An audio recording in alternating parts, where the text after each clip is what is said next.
আমার আজকের রেসিপি ডিম ফুলকপি। মাছ দিয়ে ফুলকপি তো রান্না করে খেয়েছেন, তবে ডিম ফুলকপি গরম ভাতের সাথে দারুণ লাগে। এর আগে আপনারা নিশ্চয়ই বানিয়ে খেয়েছেন, তবে আমি কিভাবে বানাই তা আজ আপনাদের সাথে শেয়ার করব। বানানো খুবই সিম্পল, ঘরে থাকা কয়েকটা উপকরণ দিয়েই তৈরি করে নিতে পারবেন। ভিডিওটি পুরো দেখার অনুরোধ রইল। নমস্কার বন্ধুরা, কিচেন টেকনিকে আপনাদের সবাইকে স্বাগত। আমি মধুমিতা। আজ নিয়ে এসেছি একটা দারুণ স্বাদের রেসিপি। চলুন দেখে নেওয়া যাক। ডিম ফুলকপির জন্য আমি একটা বড় সাইজের ফুলকপি নিয়েছি। ফুলকপিটা একটু ফ্রেশ দেখে নেবেন, যেহেতু শীতের শুরুতে ফুলকপিগুলো বেশ ভালো ফ্রেশ হয়। এরপর ফুলকপিটাকে কেটে নেব। আমি ফুলের অংশটা কেটে নিয়ে ডাঁটির অংশটাকে বাদ দিয়ে দেব। ফুলটাকে আপনারা খুব বড় সাইজ করে রাখবেন না, মিডিয়াম সাইজ করে রাখবেন। দেখুন ফুলকপির ফুলগুলোকে আমি এইরকম সাইজ করে কেটে নিয়েছি, খুব বড়ও না খুব ছোটও না। এরপরে এগুলোকে আমি একটা বোলের মধ্যে তুলে নেব, নিয়ে জলের মধ্যে আমি এটাকে ভিজিয়ে রাখবো। দেখুন আমি পরিমাণ মতো জল দিয়ে দেব, যাতে ফুলকপিগুলো ডুবে থাকে। এরপর এর মধ্যে দিয়ে দেবেন 1 চা চামচ নুন, আর দিয়ে দেব সামান্য একটু হলুদ গুঁড়ো। নুন হলুদ জলে ভিজিয়ে রাখলে এর মধ্যে যদি কোনো পোকামাকড় থাকে তাহলে বেরিয়ে যাবে। যেহেতু আমি এটা আর ভাপিয়ে নেব না, আপনারা চাইলে নুন হলুদ জল দিয়ে ভাপিয়ে নিতে পারেন। আমি এইভাবে 10 থেকে 15 মিনিট মতো রেখে দেব। এরপর নিয়েছি দুটো মিডিয়াম সাইজের আলু। আলুগুলোকে দেখুন আমি এরকম একটু ছোট সাইজ করে কেটে নেব। দেখুন একটা আলু আমি 8 পিস করে নিয়েছি। ঠিক এইরকম একটু ছোট সাইজ করে কেটে নিলে রান্নাটা তাড়াতাড়ি হবে।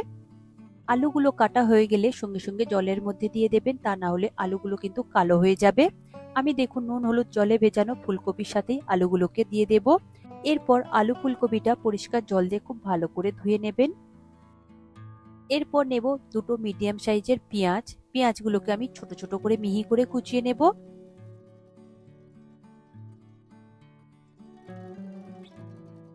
দেখুন পেঁয়াজটা আমি এরকম ছোট ছোট করে কুচিয়ে নিয়েছি, তবে আপনারা চাইলে গ্রেট করেও দিতে পারেন। এরপর নিয়েছি দুটো মিডিয়াম সাইজের টমেটো। টমেটোটাও আমি ছোট করে কুচিয়ে নিয়েছি, তবে আপনারা চাইলে এটাকেও গ্রেট করে নিতে পারেন। এরপর নিয়েছি অল্প করে একটু ধনেপাতা। ধনেপাতাটাকেও আমি একটু ছোট করে কুচিয়ে নেব। ফুলকপির তরকারিতে ধনেপাতা দিলে খুব সুন্দর একটা ফ্লেভার আসে। দেখুন ধনেপাতাগুলো আমি ছোট করে কুচিয়ে নিয়েছি। এরপরে আমি নিয়েছি ডিম। আমি 5টা ডিম আগে থেকে দেখুন সিদ্ধ করে জলের মধ্যে ডুবিয়ে রেখেছি। এটাকে ভালো করে আমি খোসা ছাড়িয়ে নেব। সিদ্ধ করবার সময় নুন কিংবা ভিনিগার অল্প করে দেবেন, এতে করে খোসাটা ছাড়িয়ে যাবে। এরপর রান্নাটা শুরু করে দেব। তার জন্য একটা কড়াই নিয়েছি। আমি দিয়ে দেব 3 টেবিল চামচ সর্ষের তেল। এই রান্নাটা আপনারা সর্ষের তেলে করলে টেস্ট ভালো আসে, তবে অসুবিধে থাকলে আপনারা সাদা তেল দিয়েও করতে পারেন। তেল গরম হয়ে গেলে দিয়ে দেব 1/2 চা চামচ নুন। নুনটা তেলের সাথে মিশিয়ে নেওয়ার পরে ডিমগুলোকে ছেড়ে দেব। নুনটা আগে থেকে দিলে ডিমগুলো তাহলে আর ফাটবে না। আর ডিমগুলো আমি অল্প করে একটু চিড়ে নিয়েছিলাম। অল্প করে একটু ছুরি দিয়ে চিড়ে নিলে এর মধ্যে মশলাগুলো খুব ভালোভাবে ঢুকবে। এরপর উপর থেকে সামান্য একটু হলুদ গুঁড়ো দিয়ে দেবেন, দিয়ে খুব ভালো করে একটু মিডিয়াম ফ্লেমে ভেজে নেবেন ডিমগুলোকে। দেখুন কন্টিনিউ নাড়াচাড়া করে ডিমগুলো ভালো করে ভাজা হয়ে গিয়েছে। এরপরে ঝাঁঝরির সাহায্যে এটাকে তুলে নিয়ে একটা বোলের মধ্যে রেখে দেব। এরপর ওই ডিম ভাজা তেলের মধ্যে আমি ফুলকপিগুলোকে দিয়ে দেব। ফুলকপিগুলো দিয়ে খুব ভালো করে একটু লাল লাল করে ভেজে নেব। তবে আপনারা চাইলে এখানে নুন হলুদ দিয়ে ফুলকপিটা ভেজে নিতে পারেন, তবে এই তেলের মধ্যে নুন হলুদ রয়েছে বলে আমি আর নুন হলুদ দিয়ে ভাজলাম না। ফুলকপিগুলোকে হাই ফ্লেমে কন্টিনিউ নাড়াচাড়া করে ভেজে নেবেন। দেখুন কালার এসে গিয়েছে। এরপরে এটাকে আমি তুলে নেব, নিয়ে একটা বোলের মধ্যে রেখে দেব। এরপর ওই ফুলকপি ভাজা তেলের মধ্যে আমি আলুটাকেও ভেজে নেব। আলুটাকে আপনারা লাল লাল করে বেশ ভালো করে ভাজবেন। লো টু মিডিয়াম ফ্লেমে ভাজবেন, যাতে আলুটা 50 to 60% পর্যন্ত ভিতর থেকে সিদ্ধ হয়ে যায়। দেখুন আলুগুলো কত সুন্দর করে ভাজা হয়ে গিয়েছে। এরপর এটাকে আমি তুলে নিয়ে ওই ফুলকপির বোলের মধ্যে রেখে দেব। দেখুন আলু আর ফুলকপি খুব সুন্দর করে আমি ভেজে নিয়েছি। এরপরে ওই কড়াইয়ের মধ্যে আরো 2 চা চামচ মতো সর্ষের তেল দিয়ে দেব। তেলটা ভালো মতো গরম হয়ে গেলে এরপর দিয়ে দেব দুটো তেজপাতা, আর দিয়ে দেব দুটো শুকনো লঙ্কা ফোড়ন। দিয়ে দেব গোটা গরম মশলা। এখানে এলাচ দারচিনি আর লবঙ্গ নিয়েছি। দেওয়ার পরে লো ফ্লেমে কয়েক সেকেন্ড একটু নেড়েচেড়ে ভেজে নেবেন। সুন্দর একটা গন্ধ বেরোলে সেই সময় আপনারা দিয়ে দেবেন 1 চা চামচ গোটা জিরে।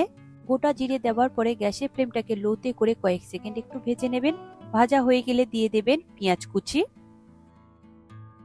পেঁয়াজ কুচি দেওয়ার পরে গ্যাসের ফ্লেমটাকে হাইতে করে পেঁয়াজটাকে গোল্ডেন ব্রাউন করে ভেজে নেবেন। পেঁয়াজটা দেখুন আমার গোল্ডেন ব্রাউন করে ভাজা হয়ে গিয়েছে, মোটামুটি 2 থেকে 3 মিনিট মতো সময় লেগেছে। এরপর এর মধ্যে দিয়ে দেব 2 চা চামচ আদা বাটা আর দিয়ে দেব 1 চা চামচ রসুন বাটা। আদা রসুনের কাঁচা গন্ধ চলে যাওয়া পর্যন্ত আদা রসুনটাকে খুব ভালো করে কষিয়ে নিতে হবে, তবে এই সময় আপনারা গ্যাসটাকে লোতে রাখবেন। দেখুন আদা রসুন আর পেঁয়াজ খুব ভালো করে কষানো হয়ে গিয়েছে। এরপরে দিয়ে দেব লঙ্কা বাটা। আমি এখানে স্বাদ অনুযায়ী 1.5 চা চামচ ব্যবহার করেছি, আপনারা নিজেদের স্বাদ অনুযায়ী দেবেন, আর চাইলে আপনারা কুচিও দিতে পারেন। আর দিয়ে দেব সঙ্গে টমেটো কুচি, সঙ্গে দিয়ে দেব 1 চা চামচ নুন, যাতে টমেটোটা তাড়াতাড়ি নরম হয়ে যায়। এরপরে খুব ভালো করে মিশিয়ে নেব। গ্যাসের ফ্লেমটাকে লোতে করে এটাকে আমি ঢেকে দেব 2 থেকে 3 মিনিটের জন্য। 3 মিনিট পরে ঢাকা খুলে দেখছি, দেখুন টমেটোটা একদম নরম হয়ে গিয়েছে। চামচ দিয়ে একটু আমি গলিয়ে দেব আরো ভালো করে। এরপর মশলাগুলো দিয়ে দেব। 1 চা চামচ হলুদ গুঁড়ো, দেব 1 চা চামচ জিরে গুঁড়ো, আর দেব 2 চা চামচ ধনে গুঁড়ো, আর কালারটা বাড়িয়ে নেওয়ার জন্য দিয়ে দেব 1.5 চা চামচ কাশ্মীরি লঙ্কার গুঁড়ো। তবে এটা কালারের জন্য দেওয়া, আপনারা চাইলে নাও দিতে পারেন, এটা অপশনাল। এরপর লো ফ্লেমে খুব ভালো করে মিশিয়ে নেবেন। মশলা যাতে পুড়ে না যায় তাই আমি অল্প করে একটু জল দিয়ে দেব। জল দেওয়ার পরে কন্টিনিউ একটু নাড়াচাড়া করবেন, দেখবেন মশলা থেকে কত সুন্দরভাবে তেলটা রিলিজ করে দেবে। দেখুন মশলা থেকে তেলটা রিলিজ করে দিয়েছে। এখানে আমি নুনটা দিয়ে দেব স্বাদ অনুযায়ী। নুনটা আপনারা বুঝে শুনে দেবেন, যেহেতু আগেও নুন ব্যবহার করা হয়েছে তাই আমি অল্প পরিমাণে নুন দিয়ে খুব ভালো করে আরো একবার কষিয়ে নেব। 3 থেকে 4 মিনিট মতো এটাকে কষিয়ে নেবেন লো ফ্লেমে। মশলা খুব ভালো মতো কষানো হয়ে গিয়েছে। এরপরে দিয়ে দেব ভেজে রাখা আলু আর ফুলকপি। আলু আর ফুলকপি দেওয়ার পরে খুব ভালো করে একটু কষিয়ে নেবেন। 1 থেকে 2 মিনিট মতো লো ফ্লেমে কষাবেন, দেখবেন এতে করে মশলাটা খুব সুন্দরভাবে আলু ফুলকপির সাথে মিশে যাবে, আর এতে করে টেস্ট অনেকটাই বেড়ে যাবে। এরপর দিয়ে দেব পরিমাণ মতো উষ্ণ গরম জল। আপনারা এখানে পরিমাণ মতো জল দেবেন, যেহেতু আলু আর ফুলকপিটা ভাজবার পরে অনেকটাই সিদ্ধ হয়ে গিয়েছে, তাই সেই পরিমাণে আমি জল দিয়ে খুব ভালো করে একটু মিশিয়ে নেব। এরপর এটাকে ঢেকে দেব 7 থেকে 8 মিনিটের জন্য লো ফ্লেমে। 8 মিনিট পরে ঢাকা খুলে দেখছি, দেখুন কত সুন্দরভাবে রেডি হয়ে গিয়েছে। এরপরে আমি এই ডিমগুলোকে দিয়ে দেব। ডিমগুলো দিয়ে খুব ভালো করে একটু মিশিয়ে নেব। ডিমটা দেওয়ার পরে এটাকে আরো 2 মিনিটের জন্য লো ফ্লেমে ফুটতে দেবেন। 2 মিনিট পরে ঢাকা খুলে আমি দিয়ে দেব 1 চা চামচ চিনি। যেহেতু এতে টমেটো রয়েছে তাই স্বাদের ব্যালেন্সের জন্য আমি অল্প করে চিনি দিলাম, তবে চিনি যদি আপনারা অপছন্দ করেন নাও দিতে পারেন।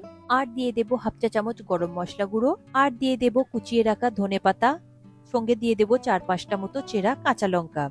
এরপর একটু নাড়াচাড়া করে মিশিয়ে দেবেন। দেখুন রেডি হয়ে গেল আমার আজকের রেসিপি ডিম ফুলকপি। দেখুন ডিম ফুলকপির রেসিপির কালারটা কতটা সুন্দর এসেছে, একদম পারফেক্ট তৈরি হয়েছে। আলু আর ফুলকপি খুব সুন্দরভাবে সিদ্ধ হয়ে গিয়েছে। এইভাবে আপনারা 10 মিনিট মতো স্ট্যান্ডিং টাইমে রেখে দেবেন, তারপরে গরম গরম ভাতের সাথে এটাকে পরিবেশন করবেন, দারুণ লাগে।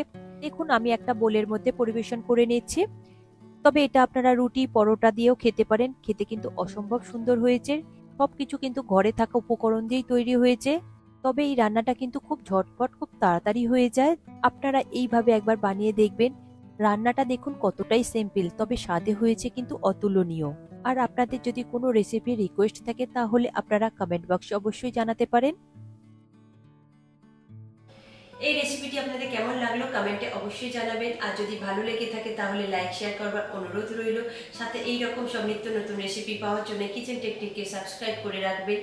আজ তাহলে এই পর্যন্ত, আবারও দেখা হবে অন্য কোনো রেসিপির সাথে। সবাই ভালো থাকবেন, সুস্থ থাকবেন, আর ভিডিওটি পুরো দেখার জন্য অসংখ্য ধন্যবাদ।